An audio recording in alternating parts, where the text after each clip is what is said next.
بالله من الشيطان الرجيم بسم الله الرحمن الرحيم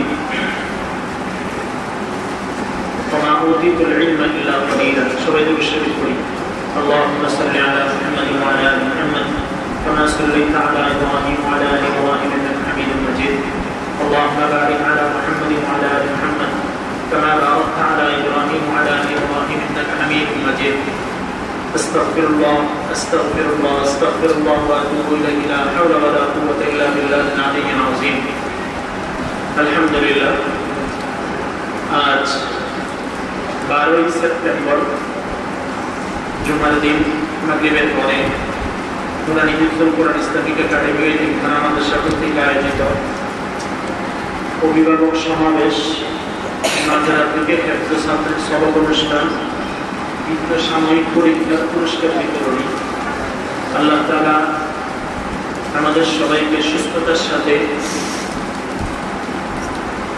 একটা রক্তের টানে তাদের সন্তান এই প্রতিষ্ঠানে আছে তাদের মহাব্বতে ভালোবাসে আপনারা আসতে পারছেন আল্লাহ তাআলা দরবারে শুকরিয়া আদায় করি বলি আলহামদুলিল্লাহ।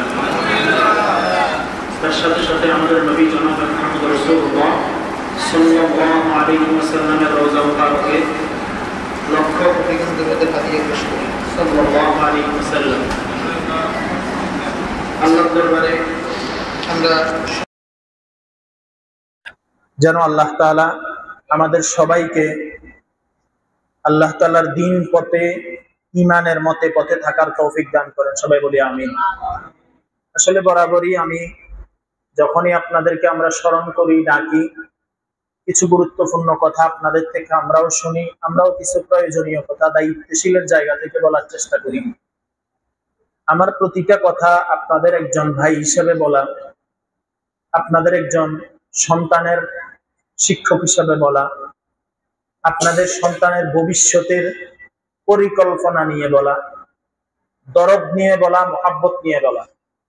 একজন ডাক্তার যেমন চিকিৎসা করে রোগীর দরদি হইয়া, ঠিক সেভাবেই বলা, কাউকে আঘাত করাও নয়, কাউকে কষ্ট দেওয়াও নয়। হ্যাঁ, অনেক সময় ভাইরাও তো ভাইকে চাপ দিয়ে বলে, তাই না? বাপও তো ছেলেকে চাপ দিয়ে বলে, মাও তো ছেলে মেয়েকে চাপ দিয়ে বলে। তা আমাদের দায়িত্বের জায়গা থেকে অনেক সময় আপনাদেরকে মহাব্বতে চাপ দিয়ে বলি, ভাই করবেন না কেন? তো আমার কোনো কথায় আপনাদের আশা করে কষ্ট লাগে না, লাগলেও আমরা একে অপরকে মাফ করে দিব। তো আমরা আজকেও কয়েকটি গুরুত্বপূর্ণ বিষয় আলোচনা করব। এক নম্বর হলো, আচ্ছা বলেন তো, আমাদের সন্তান আল্লাহর দেওয়া নিয়ামত না? সবাই কথা বললেন। আচ্ছা, আমরা আমাদের সন্তানকে মাদ্রাসায় পড়াচ্ছি কেন? এই কারণটা জানতে হবে। আমি হাফেজের বাপ হবো এই জন্য? আমি আলেমের বাপ হবো এই জন্য? তো কেন পড়াচ্ছি? আল্লাহর দেওয়া আমানতকে নিয়ামত মনে করে আল্লাহর বিধান আর রাসূলের তরিকা শিক্ষা করানো, দুনিয়ার জীবন যেন সুন্দর হয়, পরকালের জীবন অনন্ত হয়, সেই উদ্দেশ্যেই আমাদের কি বাচ্চাদেরকে দ্বীনি লাইনে দেওয়া। কারণ কিয়ামতের ময়দানে প্রত্যেকটা নিয়ামতের ব্যাপারে আল্লাহ জিজ্ঞেস করবেন, সুম্মা লাতুসআলুন্না ইয়াউমা ইদিন আনিন নাঈম। প্রতিটা নিয়ামতের ব্যাপারে আল্লাহ জিজ্ঞেস করবেন। আচ্ছা, সন্তান কি আল্লাহর দেওয়া নিয়ামত না? তাহলে তার ব্যাপারে কি আরো বেশি জিজ্ঞাসা করা হবে না? তাহলে প্রথমত আমরা আমাদের নিয়তটাকে ঠিক করে নিব। বলেন, নিয়তটাকে কি করে নিব? শুদ্ধ বিশুদ্ধ করে নিব। হাদিসে আছে ইন্নামাল আমালু বিন্নিয়াত। সমস্ত কাজ কিসের উপর নির্ভরশীল? নিয়তের উপর। আর এক হাদিসে আছে ইন্নামাল আমালু বিল খাওয়াতিন। যার শেষ ভালো তার সব ভালো। আমাদের শুরুটা সুন্দর হয়। দেখেন, আমাদের শুরুটা কিন্তু কি হয়? সুন্দর হয়। আমাদের আগ্রহ থাকে, উদ্দীপনা থাকে, উৎসাহ থাকে। বাচ্চার জন্য টুপি কিনে দেই, মেসওয়াক কিনে দেই, আতর কিনে দেই, জামা কিনে দেই, মাদ্রাসায় এনে দেই, খবরাখবর নেই। কিন্তু এই শুরুর উদ্বেগ, শুরুর উৎসাহ, শুরুর উদ্দীপনা কিন্তু মধ্যখানেও থাকে না, শেষে অনেকে থাকে না। তো এই জন্য মাঝপথে গিয়ে অনেক বাচ্চা নষ্ট হয়ে যায়, শেষ পথে এসে অনেক বাচ্চা লাইনচ্যুত হয়ে যায়। তো আমাদের শুরুর দিন যেরকম আমি দায়িত্বশীল ছিলাম, উৎসাহিত ছিলাম, আনন্দিত ছিলাম, আমার জীবনের শেষ দিন পর্যন্ত এভাবেই কিন্তু আমাকে দায়িত্বশীল আর আনন্দিত হয়ে থাকতে হবে। আপনার সন্তান যদি আপনার বাহায়াত জীবিত থাকা অবস্থায় আপনার সন্তান যদি দাদাও হয়ে যায়, এরকম হয় না? তবু আপনি বাপ হিসাবে সন্তানের দায়িত্ব আছে তাকে দ্বীনের ব্যাপারে ফিকির করার। আমরা তো একটু বড় হইলে দায়িত্ব ছেড়ে দিই, তোর বুঝ তুই বুঝ, না এভাবে হবে না। তার বাপের পরিচয়, পৃথিবীতে একটা বৈধ পরিচয় আছে আর সব অবৈধ, সেটা হলো বাপের পরিচয়টা বৈধ। বলেন বাপের পরিচয়টা কি? পৃথিবীতে মানুষ যে আসে এটার একটা বৈধ পন্থা, সেটা হলো বিয়ে, আর কোনো পন্থা নাই। আর যেগুলো আছে সব অবৈধ পথ। বৈধ পন্থায় যখন সন্তান আসে, পুরুষটা হয় বাবা, মাটা হয়, বলেন মা, মাটা হয় কি মা। এই জন্য আমাদের সবাইকে বিষয়টা কি করতে হবে, খেয়াল রাখতে হবে। আমার চিন্তা, আমার চেতনা, আমার বিষয় যেন খুব খেয়াল থাকে। এই জন্য এখানে একটু হাঁটলে মা বোনেরাও আমার কথাগুলো শুনেন। কথা তো জীবন ভরে কইতে পারবেন। আপনাদেরকে তো আল্লাহ বানাইছে কথার লাগিয়া, বুঝলেন না? কথা বানাইছে আল্লাহ কথার লাগিয়া, কথা আজীবন কইেন। আজকের গুলো অন্তত শুনেন, দুইজন একসাথে হলে চাইছে। এই কথাগুলো দরকার, জরুরি কথা। আচ্ছা বলেন, আমার বাচ্চা তাহাজ্জুদ পড়ে, বলেন মাদ্রাসা যারা হেফজখানা না যারা আছে, বাচ্চাগুলো তাহাজ্জুদ পড়ে কিনা বলেন? তো আমার বাচ্চা তাহাজ্জুদ পড়ে, আমি বাবে ফজরও পড়ি না, এটা দুঃখজনক বিষয় না? কথা বলেন না। আমি ছেলের বাপ, আমার ছেলে হাফেজ হবে, তো হাফেজ হওয়ার আগে আমি হাফেজের বাপ সাজতে হবে না? কথা কি বুঝতেছেন নি? আমার ছেলে আলেম হবে, তো ছেলে আলেম হওয়ার আগে আমি আলেমের মা হইতে হবে না? আমি এখনো পর্দা করি না, অথচ আমার ছেলে হাফেজ হইতেছে। আমি এখনো দাড়ি রাখা শুরু করি নাই, আমার ছেলে হাফেজ হইতেছে। আমি এখনো নামাজ শুরু করি নাই, অথচ আমার ছেলে মানুষে পড়তেছে। আচ্ছা বলেন তো, আপনি বলেন, যদি কোনো ছেলে দেখে তার বাবা বিড়ি খায়, কেউ রাগ করিয়েন না। ওই ছেলেটা যখন অন্য একটা মাদ্রাসার ছাত্রের সাথে তার বাপকে দেখে, সে কি লজ্জা পায় না খুশি হয়? আপনি বলেন, লজ্জা পায় না খুশি হয়? যখন দেখে তার আব্বা এখনো দাঁড়িয়ে রাখে নাই, আরেকজনের ছেলের বাপ দাঁড়িয়ে রাখছে, এই ছেলেটা খুশি হয় না নারাজ হয়? বলেন। যখন দেখে একজনের মা পর্দা করে, আরেকজনের মা পর্দা করে না, সে কি খুশি হয় না নারাজ হয়? বলেন। এজন্য আমাদেরকে এই বিষয়টা খুব গুরুত্বের সাথে খেয়াল করতে হবে। আমার বাচ্চাকে আমি মাদ্রাসায় দিয়েছি আল্লাহকে রাজি খুশি করার জন্য, তো আমার জীবনটাও তো আল্লাহকে রাজি খুশি করার জন্য পরিচালনা করতে হবে। বলেন না। আমার সন্তান আমার নাজাতের কারণ হবে যদি আমার আমল ঠিক না থাকে। বলেন না, আমার আমল ঠিক থাকতে হবে কিনা? সন্তান নাজাতের কারণ হবে, এটা হলো অফিসিয়ালি সিস্টেমে ওভার টাইম। আমার চাকরিটা তো ঠিক রাখতে হবে, আমার নামাজ তো নামাজ, আমার হজ ফরজ হলে হজ, জাকাত ফরজ হলে জাকাত দেওয়া, পর্দা ফরজ হলে পর্দা করা, সৎ পথে চলা, হালাল পথে চলা, দিনের মতে পথে চলার চেষ্টা করা। এই জন্য আমি আমার কাছে আশ্চর্য লাগে, সন্তানটা 5 ওয়াক্ত নামাজ মসজিদে পড়ে, হুজুরদের তত্ত্বাবধানে থাকে, সব ঠিক, বাবা আইসা নামাজটা পড়ে না, 5 ওয়াক্ত নামাজ পড়ে না, ইহতেমাম করে না। এমন বাপও আছে ছেলের সাথে সপ্তাহে সপ্তাহ তার দেখা হয় না। আজীব কথা। এজন্য প্রথম কথা আমার আজকে যেটা, সেটা হলো আমাদের প্রতিটা নামাজের হেফাজত হবে ইনশাআল্লাহ। বলেন মা বোনদেরও হবে, বলেন ইনশাআল্লাহ। এবং প্রতি নামাজের পরে, আচ্ছা বলেন তো, সন্তানের জন্য উস্তাদের দোয়া বেশি দামি না, বা মা বাপের দোয়া বেশি দামি? বলেন। তো আপনার দোয়া বেশি দরকার আপনার সন্তানের জন্য আমার চেয়েও। কারণ আপনার ছেলে যদি এই মাদ্রাসা থেকে চলে যায়, তখন আপনার ছেলের দায়িত্ব আমার না, এরপরে আপনার কাছে যখন থাকে আপনার দায়িত্ব কিনা? বলেন। আমি যদি এই মাদ্রাসা থেকে চলে যাই, আপনার ছেলে এই মাদ্রাসায় পড়ে, তাহলে আপনার ছেলের দায়িত্ব আমার কার? এটা কতদিন দায়িত্ব আপনার? বলেন। আজীবন দায়িত্ব। তো আজীবন দায়িত্ব যার, সে কি ওই দায়িত্বটা ঠিক মতো পালন করবে না? বলেন ইনশাআল্লাহ। আমরা খেয়াল রাখবো, নিজের নামাজটাও খেয়াল রাখবো, নিজের আমলটাও খেয়াল রাখবো, নিজের দিনটাও খেয়াল রাখবো ইনশাআল্লাহ। আরেকটা কথা মনে রাখেন, দুনিয়াতে সন্তান আসার বিষয়ে বাপের বীজ লাগে, মায়ের দুধ লাগে। সন্তান প্রতিপালনের বিষয়ে বীজের চেয়েও দুধের দাম বেশি। অর্থাৎ সন্তান গঠন করার বেলায় বাপের চেয়ে মায়ের গুরুত্ব বেশি। দেখবেন সন্তানেরা বাপের চেয়ে মায়ের কথা বেশি শুনে। কি বলেন? আপনাদের কি খেয়াল? বাস্তব কিনা বলেন? আপনার ছেলে আপনার কথা বেশি শুনে না মার কথা বেশি শুনে? বলেন। আপনার ছেলে আপনার প্রতি বেশি আপনারা বেশি ভালোবাসে না, এতে টাকা লাই আপনারা ভালোবাসে। আপনারও দরকার কি লেগে মজার লাগে, 20 টাকা 10 টাকা 5 টাকার জন্য দরকার, কিন্তু মারে টাকা ছাড়াও তার দরকার। বাসায় গিয়ে মা না দেখলে তার ভালো লাগতো না। কারণ মারে আল্লাহ বানাইছে এইভাবে, মারা সন্তানদেরকে ভালোবাসতেই পারে। বুঝেন নাই কথাটা? কারণ পুরুষ মানুষের লাউ গাছের মতো, এরা বাহিরে রোদ ছাড়া লাউ গাছ হয় না। পুরুষ মানুষের কাজটাই হলো একটা নেয়ামত। আর মহিলা মানুষকে আল্লাহ বানাইছে পান গাছের মতো, এরা ছায়াতে থাকে। এরা যখন ঘরে থাকে সন্তানের প্রতি আরো একটা ভালোবাসা তৈরি হয়। এই জন্য সন্তানের ব্যাপারে মাদেরও আদরও থাকবে, শাসনও থাকবে। বলেন, আদরও থাকবে, সবাই বলেন না, আদরও থাকবে। এটা খেয়াল রাখা, মাদেরও ভূমিকা রাখা। আপনি কাজ করতেছেন, চাকরি তো আপনার ঠিক আছে, চাকরি তো 1 মিনিটের দেরি হয় না, কিন্তু আপনার সন্তান মানুষে দেরি করে কেন? চাকরি তো আপনার একদিনও মিস হয় না, তো আপনার সন্তানের ক্লাস মিস হয় কেন? কথা বুঝছেন না?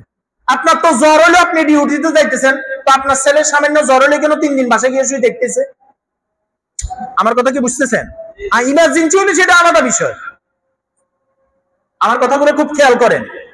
কারণ আপনি যদি 3 দিন কথার কথা অফিস থেকে ছুটিও নেন, আপনার বেতন কিন্তু চলবে।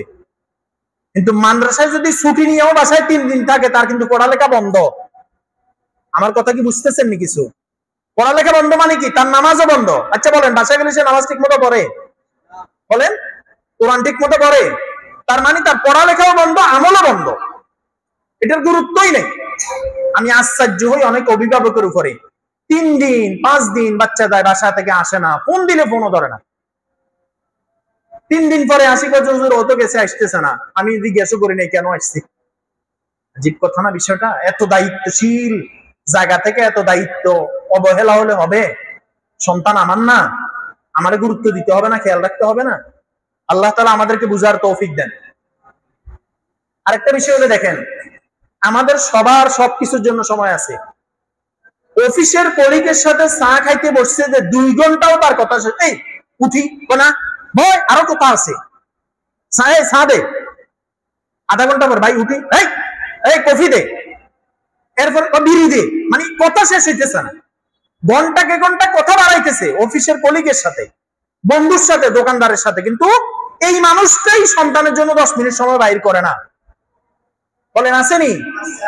আপনার সন্তান আপনার বন্ধু না? বলেন, আপনি মারা গেলে আপনার জন্য কে দোয়া করবে? ওই অফিসের কলিগ, ওই চা দোকানদার।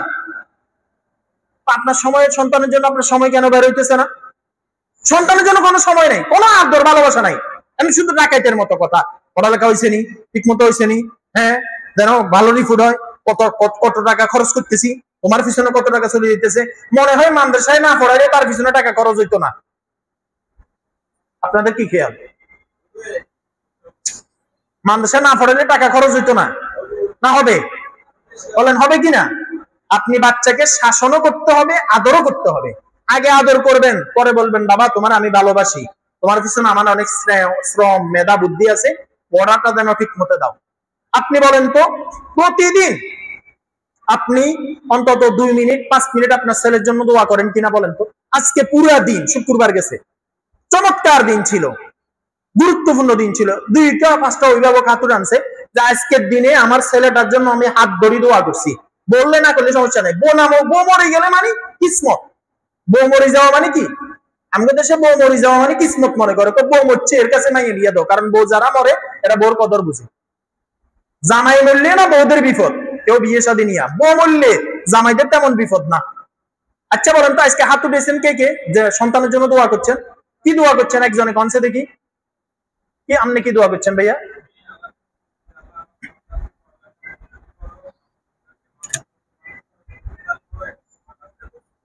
মাশাআল্লাহ। আপনি কি দোয়া করছেন ভাই? হ্যাঁ,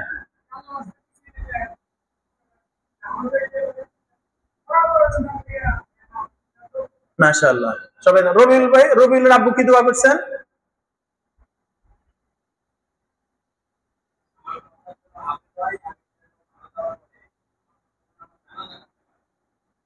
ও মাশাআল্লাহ। তাইলে আমরা এখন থেকে এটা বলার জন্য বলা, রাগ করছেন না কোনো কেউ? এখন থেকে প্রতিদিন একটা নামাজের পরে আমরা নির্দিষ্ট করে আমাদের সন্তানের জন্য 2 মিনিট 5 মিনিট দোয়া করব। বলেন ইনশাআল্লাহ। সাথে সাথে অন্যের সন্তানের জন্য দোয়া করব। বলেন ইনশাআল্লাহ। কে কে ফাইটেন না দেখি হাত উঠান, পারবেন কে কে হাত উঠান ইনশাআল্লাহ। মা বোনেরা উঠান, নিয়ত করেন, হিম্মত করেন। সন্তান আপনার, সন্তান আপনার। যদি সন্তান আপনার জন্য ভালো হয়, এটা আজীবন আপনার জন্য নিয়ামত হবে।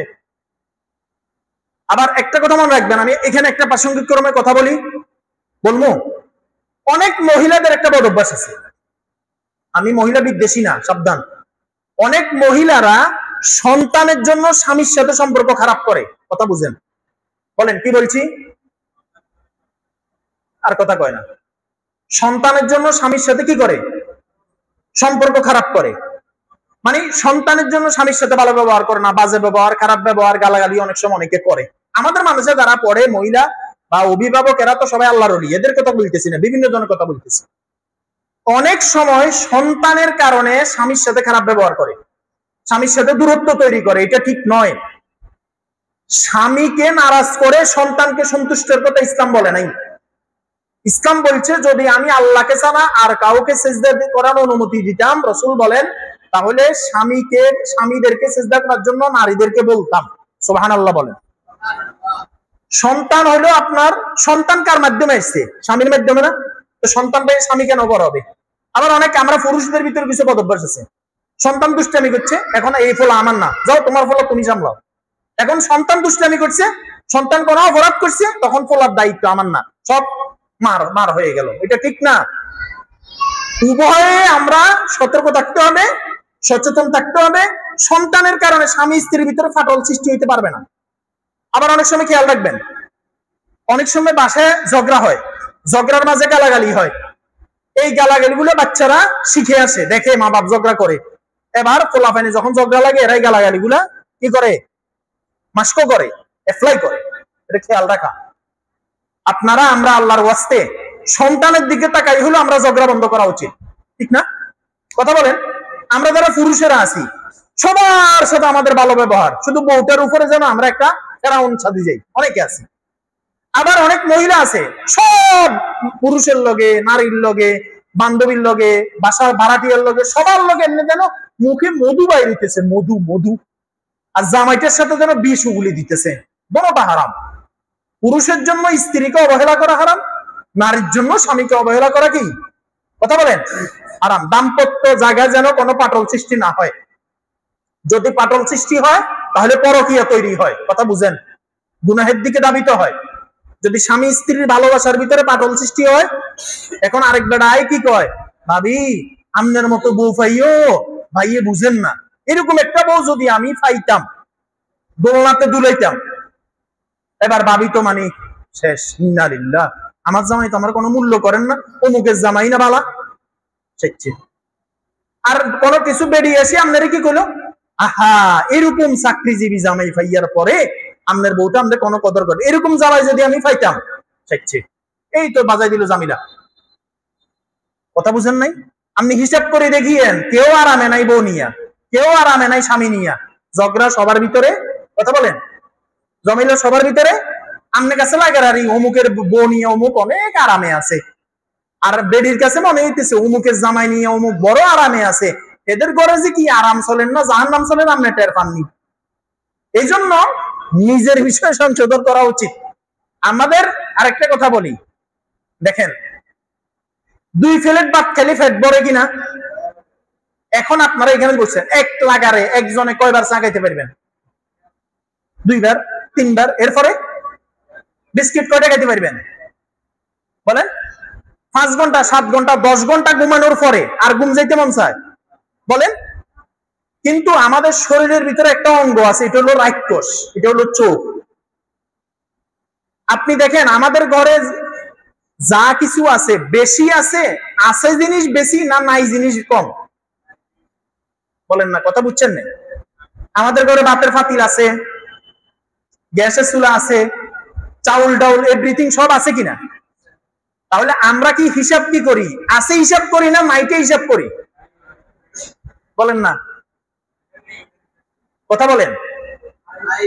আমরা হিসাব করি কি নাইকা, এই জন্য আমাদের ঘরের ভিতরে তৃপ্তি নেই, শান্তি নেই। বেড়ি মানুষ ওই আরেকজনের বাড়িতে গেছে, ওয়াল শোকেজ একটা দেখিয়েছে 50,000 টাকা, আর এদের কাছে তো হারাম টাকা আছে, অথবা সে ছোট্ট করে করে জমাইয়া 10 বছরে কিনছে। ওইটা দেখার পরে আবার জামাইরে এমন ফেসাদ দিতে দিতে দিতে দিতে জামাইরে জান্নাতে মানে কবরে ফাটাইবে। আর কিছু আছে অমুকের বউরে দেখছে ভালো রাঁধে, ঘরে আসি এবার বউরে ফেসাদ দিতে দিতে বউরে মানসিক অসুস্থ বানাই দেবে। কোনোটাই ঠিক না, আমি দোনো দিকে কথা বলতেছি, খুব বুঝেন। আমাদের ঘরে যা আছে যতটুকু আছে আলহামদুলিল্লাহ, বলেন আলহামদুলিল্লাহ। গাজার মুসলমানেরা খাবারও হচ্ছে না, চিকিৎসার কোনো খরচ পাচ্ছে না, কিচ্ছু পাচ্ছে না। আমাদের ঘরে অন্তত 15 দিনের খাবার জমা আছে, আছে না? 1 মাসের খাবার জমা আছে, তবু আমাদের শকর নাই। আমরা শুধু কি নাই, শুধু এটার হিসাব, শুধু আরে এখনো 2 ভরি স্বর্ণের একটা চেইন হইলো না, নাই উনি ফেরেশান। 2 ভরি স্বর্ণ 4 লাখ টাকা, আহা একটা টিকলি এখনো হইলো না। এরপরে বেড়া মানুষ 5 তলা একটা বাড়ি এখনো হইলো না। আচ্ছা বলেন তো, এরা যে উচ্চ বিলাসী আশা নিয়ে থাকে, এদের কপালে জীবন শান্তি হবে? বলেন শান্তি হবে? এর জন্য শরীয়তের একটা পরিভাষা আছে, কানাআত। বলেন কি কানাআত? মানে অল্পে তুষ্ট। ডাল দিয়ে ভাত খাইছি আলহামদুলিল্লাহ, মুরগি দিয়ে খাইছি আলহামদুলিল্লাহ, গরু দিয়ে খাইছি আলহামদুলিল্লাহ। অর্থাৎ আল্লাহ যখন যে অবস্থা রাখে শুকরিয়া আদায় করা, আলহামদুলিল্লাহ। কথা কি বুঝে আসছে? আল্লাহ আমাদেরকে বুঝার তৌফিক দেন, সবাই বলি আমিন। তাহলে বাচ্চাদের জন্য সময় বের করবেন নি? কে কে বের করবেন ইনশাআল্লাহ? হাত উঠান, হাত নামান। বাচ্চারা যদি বলে আমার এই মাদ্রাসা ভালো লাগে না, আরেক মাদ্রাসা যাবো, কি করবেন? আচ্ছা এখান থেকে নিলেন, ওইখানেও যদি ভালো না লাগে? আচ্ছা বলেন তো, গরু লেজ লারে না লেজে গরু লারে? কথাটা বুঝছেন নি? গরু লেজ লারে না লেজে গরু লারে? বলেন গরু কি লারে? এখন আমাদের দেশে লেজে গরু লারে। আচ্ছা বলেন তো, বাচ্চাদেরকে কি মা বাপে কন্ট্রোল করবে না বাচ্চারা মা বাপকে কন্ট্রোল করবে? হ্যাঁ, তা আমাদের অনেক বাচ্চারা আমাদেরকে এমন ভাবে ব্ল্যাকমেল করে, বাস আমরা যা বুঝেছি আমি তা বুঝছি। এটা জাস্টিফাই করেন আমার সুযোগ নেই, এটা সত্য না মিথ্যা আমি আর খবর নেই না। ঠিক না বিষয়টা? ঠিক না বিষয়টা? বুঝা উচিত। মনে করেন কোনো কারণে আপনার বাচ্চা এই মাদ্রাসা থেকে নিয়ে যাবেন, কোনো একটা কারণ হইতে পারে না? আচ্ছা এই বাচ্চাটাকে আমরা এতদিন পড়াইছি না? বলেন না, পড়াইছি কিনা, শিখাইছি কিনা? গোসলের টাইম, খাবার টাইম, এভরিথিং করে এই বাচ্চাটাকে আমরা বড় করছি না? আচ্ছা বলেন তো, একটা কবুতর ফাইললো যদি পা ভাঙ্গে আপনার মন জ্বলেনি? একটা পাখি ফেললে যদি বিলে খাই ফেলে আপনার মন জ্বলেনি? তো এত বড় 20 কেজি 30 কেজি 50 কেজি 60 কেজির একটা ফোলা, 3 ফুট 5 ফুট 7 ফুট একটা ফোলা, 1 বছর 2 বছর 3 বছর 5 বছর আমরা পাইলা বড় করছি। এখন সে হেফজ নেওয়ার সুযোগ হয়েছে, এই কিচ্ছু পাইতো না, এখন সব পারে। খাইতে পাইতো না, এখন সব পারে। সব শিখানোর পরে এখন আপনি নিয়ে আরেকজনের কাছে দিয়ে দিতেছেন। আমাদের সমস্যা থাকতো তো আমাদেরকে বলা উচিত। কথা কি বুঝাইতে পারতেছি আমি? আমাদেরকে বলা উচিত। আল্লাহ আমাদেরকে বুঝার তৌফিক দেন, সবাই বলি আমিন। 3 নম্বর আরেকটা পয়েন্ট, ছাত্রদেরকে আপনারা নিয়মিত করবেন। আমাদের নুরানি বিভাগের রুটিনটাকে বলতে পারবেন? একজন বলেন স্যার নুরানি বিভাগের রুটিন। নুরানি ছাত্রর বাপেরা কারা আছেন? হাত উঠান। নুরানিতে পড়ে এদের সন্তান কারা? নুরানিতে পড়ে যে শিশু প্রথম দ্বিতীয়, রুটিনটা বলতে পারবেন নি কেউ? সকালে 8টা থেকে 12টা, বলেন 2টা থেকে আসরের নামাজ। আমরা নামাজ পড়ানো ছাড়া ছাড়ি না, কারণ আমরা এত বিশ্বাস করি না বাচ্চাদেরকে। আপনাদেরকেও খুব বেশি বিশ্বাস করি না, কারণ আমরা জানি বাচ্চারা বাড়িতে গেলে ঠিক মতো নামাজ পড়তো না। এই জন্য ফজরটা পড়াই সকাল 9:40, জোহরটা পড়াই 1:55, আসরটা এখান থেকে পড়াই দিই, মাগরিবটা এখানে পড়তে হয়, এশাটা পড়াইয়ে তারপরে বাসে যাইতে হয়, যাতে 5 ওয়াক্ত নামাজের কি থাকে? বলেন না, ঠিক থাকে। আমাদের সিস্টেম ঠিক আছে কিনা? এই জন্য নুরানি বিভাগ কোন অবস্থায়, এই ছেলে সকালবেলা আসছে বিকেলে আসে নাই, তাহলে বাংলা অঙ্ক ইংরেজি বিকেলবেলা সে পারবে না। সকালে আসে নাই বিকেলে আসছে, তাহলে আরবি সাবজেক্টটা সে বুঝলো না। সকাল বিকেল আসছে রাত্রে আসে নাই, তাহলে পুরো দিনের পড়াটা সে আর ক্লোজ করতে পারলো না। ক্ষতি আপনাদের, লস আপনাদের। বেতন দিতে কি কম দেন নাকি? তো পড়া নিতে কম নিবেন কেন?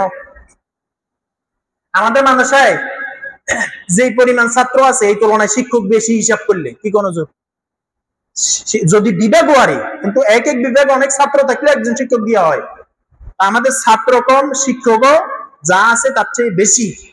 তারপরেও যদি আপনারা শিক্ষক দিয়া, আচ্ছা বলেন তো, আপনি একটা উদাহরণ, আপনি যদি একটা মিস্ত্রিকে দিন হিসেবে ঠিক করেন, দিন 6টা থেকে 6টা, তাহলে আপনি কি করবেন? পুরো দিনে কি কি চিন্তা করবেন? কোথায় কোন কাজটা বাকি আছে, এই কাজগুলো মাথায় থাকবেন আপনার। কারণ পুরো দিনে তারা 1000 টাকা আপনি দিতেই হবে। তো আপনারও তো এটা উচিত যে মাস শেষে আমার 1100 টাকা, 1300 টাকা, 1500 টাকা মানুষের দিতেই হচ্ছে। তো আমার ছেলে যেন 1 ঘন্টাও কি পড়া মিস না করে, গ্যাপ না দেয়, চিন্তা করা উচিত। গ্যাপ দিলে তো তার ক্ষতি, হুজুরদের কোনো ক্ষতি না। আমি কি বুঝাইতে পারলাম আপনাদেরকে? বলেন ইনশাআল্লাহ আজকে থেকে আমাদের বাচ্চারা বিনা কারণে মাদ্রাসায় গ্যাপ দিবে না। বলেন ইনশাআল্লাহ। আল্লাহ তৌফিক দান করেন, সবাই বলি আমিন। দেখেন ভাই, আরেকটা দুঃখের কথা বলি, এই মাদ্রাসাতে আমি কেমন আছি জানেন? 32টা দাঁতের ভিতরে জিহ্বা যেমন তেমন আছে। জিহ্বারের সুযোগ পাইলে কিসে কামড়ায়? বলেন, আর জিহ্বা কি করে? যদি গোস্ত আটকে দাঁতের ভিতরে জিহ্বা কি করে? ঠেলে গিলে গা, কিছুক্ষণ আগে না দাঁতে কামড় দিছে, বুঝা যায় দাঁতে শত্রুতা করলেও জিহ্বা করতে পারে না। দাঁতে শত্রুতা করলেও জিহ্বা করতে পারে না। তো এই জন্য এই মাদ্রাসার বিভিন্ন বিষয় তো আপনাদের অনেকের কিছু জানা আছে, তাই না? তো বিষয়টা হলো, আমরা আমাদের জায়গা থেকে শিক্ষা ব্যবস্থাটা, আখলাক আদবের বিষয়টা সম্পূর্ণ চেষ্টা করে যাচ্ছি। তবু এলাকাবাসী যদি সবাই আন্তরিক না হয়, বিপরীতমুখী হয়, কাজ করা অনেক কষ্ট হয়। আমি কি আপনাদেরকে বুঝাইতে পারতেছি? তবু আমি আমার জায়গা থেকে এক চুল ছাড় না দিয়াও অনেক কষ্ট, অনেক গ্লানির পরেও কাজ করে যাচ্ছি। কিন্তু অনেক লাইনে কেউ প্রতিহিংসা পরায়ণ হইয়া, কেউ বংশ বিরোধিতার কারণে, কেউ মুখের বিরোধিতার কারণে বদনাম করতে পারে। যদি হয় বদনাম করে, আমাদেরকে সোজা জিজ্ঞেস করবেন আসলে সত্য না মিথ্যা। আমার কথা কি আমি বুঝাইতে পারলাম আপনাদেরকে? এটা খেয়াল রাখা, কোন বদনাম কানে না নেওয়া। কথা কি বুঝাইতে পারতেছি? আল্লাহ তাআলা আমাদেরকে বুঝার তৌফিক দেন। বাকি আমি আমার জায়গা থেকে দায়িত্বশীল হিসাবে, আমাদের জায়গা থেকে, শিক্ষকদের পক্ষ থেকে আমি এটা বলতে পারবো, অন্তত মাদ্রাসার নামটা এতিমখানা হওয়ার কারণে অনেকে মনে করে এতিমখানা আর পড়ালেখা কি হবে। আচ্ছা, আপনারা এখানে যারা আছেন, আপনারা বলেন তো, এই মাদ্রাসাটা কি যেভাবে মানুষ এতিমখানা মনে করে ওইভাবে এতিমখানা মাফিক পড়ালেখা হয় না প্রাইভেট প্রতিষ্ঠানের মতো হয়? বলেন, আপনি কোন সময় আসছেন আর পড়ালেখা হইতেছে না, এরকম হয়েছে? বলেন, খাবারের টাইম নির্দিষ্ট, এই টাইমের ভিতরে খাবার শেষ করতে হবে। ঘুমের টাইম নির্দিষ্ট, এই টাইমের ভিতরে ঘুম শেষ করতে হবে। উল্টাপাল্টা করার কোনো সুযোগ নাই। এটাই হলো বাস্তবতা। সবার থেকে সাইন নিছ? হ্যাঁ, মহিলাদের এখান থেকে নিছ? না, ইয়া করে দেন, পূরণ করে দেন, মহিলা আছে তারও। তো এই জন্য আমরা খেয়াল রাখবো ইনশাআল্লাহ, মাদ্রাসার প্রতি ভালোবাসা, দরদ আমরা রাখবো ইনশাআল্লাহ। বলেন ইনশাআল্লাহ। বলেন ইনশাআল্লাহ। আপনি চিনেন একটা বাচ্চা এই মাদ্রাসার, সে আসতেছেন, আপনি যদি হাত বুলাইয়া তার মাদ্রাসার দিকে পাঠান, আপনার গুনাহ হবে না নাকি হবে? নিজের বাচ্চার জন্য যেমন দোয়া করা, অন্যের বাচ্চার জন্য দোয়া করা। বুঝেননি কথা? নিজের বাচ্চার যেমন সুস্বাস্থ্য কামনা করা, অন্যের বাচ্চার জন্য সুস্বাস্থ্য কামনা করা। আল্লাহ তৌফিক দান করেন, সবাই বলি আমিন। আচ্ছা, আরেকটা বিষয় হলো, দেখেন এই মাদ্রাসায় একটা সমস্যা আছে আমাদের। কি সমস্যা? কোন বড় লোকের ফলাও যদি ভর্তি করতে আনে, তখন তারা বলে যে হুজুর এতিমখানা একটু কম রাখা যায় না। একটা সাংঘাতিক সমস্যা। আমার কথা কি বুঝছেন? কারো তো সমস্যা আছে পার্সোনালি, কারো সমস্যা, মনে করেন তার পরিবার বড়, খরচ বেশি, বেতন কম, তার তো সমস্যা আছেই। কিন্তু কিছু আছে কোনো সমস্যা নাই, তারপরও কি কয়, বলে হুজুর এতিমখানা একটু কম রাখেন। এখন বলেন, যদি 110 জন 120 জনের ভিতরে ছাত্র থাকে, আপ ডাউনে থাকে, যদি মনে করেন 30 জন 50 জন শুধু আবদার করে, বেতন অর্ধেক দেয়, তাহলে মাদ্রাসা চালানো সহজ না কঠিন? এই তোমরা কথা বলো কেন? সহজ না কঠিন? আমাদের শিক্ষকদের বেতন আসে 93,500 টাকা, কারেন্ট বিল আসে 10,000 টাকার কাছাকাছি, বেশ কম হয়। বোর্ডিং খরচ হয় 30 থেকে 50,000 টাকা। বাবরসির বেতন তো শিক্ষকদের বেতনের ভিতরে ঢুকাই ফেলছি। চাউল থেকে নিয়ে, সবজি থেকে নিয়ে, শুধু মাল্টি থেকে কি দেয় এটা তো আমরা আপনাদেরকে বলছি। কি দেয় বলেন? সে এক বেলার গোশত দেয় আর কিছু সবজি দেয়, এটা হলো কথা। খরচ তো কম থাকে না। তো এই জন্য আপনারা আপনাদের জায়গা থেকে, যে যেখান থেকে আসেন, আপনাদের জায়গা থেকে আপনারা কোন ভাই বন্ধু বান্ধব আপনাদের আছে না? মাদ্রাসায় অনেকগুলো বাচ্চা আছে এতিম, কারো মা নাই বাবা নাই, কারো মা আছে বাপ নাই, কারো বাপ আছে মা নাই, তো অভাবী অসহায়, আমি এরকমও জানি। এতিমের চেয়ে, মনে করেন এতিম মানে তার মা নাই অথবা তার বাপ নাই, কিন্তু অনেক মানুষ এমন আছে মা বাপ দোনোজন আছে কিন্তু এত অসহায় বাচ্চারা পড়াইতে কষ্ট হয়। আমার কথা কি বুঝে এসছে? তো ওদের জন্য আমরা সর্বোচ্চ যতটুকু পারি ছাড় দেওয়ার চেষ্টা করি। তা আমরা কত লাইনে কত কিছু দান সাদাকা করি না, বলেন করি কিনা? তো এই জন্য আমরাও চেষ্টা করব, দান বাক্সে হোক অথবা বেতন দিতে আসলে হুজুর এতিম বাবদ আমরা 50 টাকা দিলাম, 100 টাকা দিলাম, 20 টাকা দিলাম, পারবো না ইনশাআল্লাহ? বলেন ইনশাআল্লাহ। আমরা আমাদের জায়গা থেকে চেষ্টা করব। আমার ছেলেটা মাওলানা হয়ে যাক, হাফেজ হয়ে যাক, কিন্তু আরেকজন এতিম অসহায়ের বাচ্চা, সেও যেন 10-এর লাঠি 1-এর বোঝা হয় না, বলেন না? যদি আমরা 10 জনে 100 টাকা করে 1000 টাকা দেই, তাহলে একটা বাচ্চার বেতন হয় না? তো একটা বাচ্চার পড়ালেখার খরচ হয় না? এই বিষয়টা আমরা খেয়াল রাখার চেষ্টা করবো ইনশাআল্লাহ। বলেন আল্লাহ তাআলা যে কথাগুলো বললাম সেগুলোর উপর আমাদেরকে আমল করার তৌফিক দান করেন। আমিন।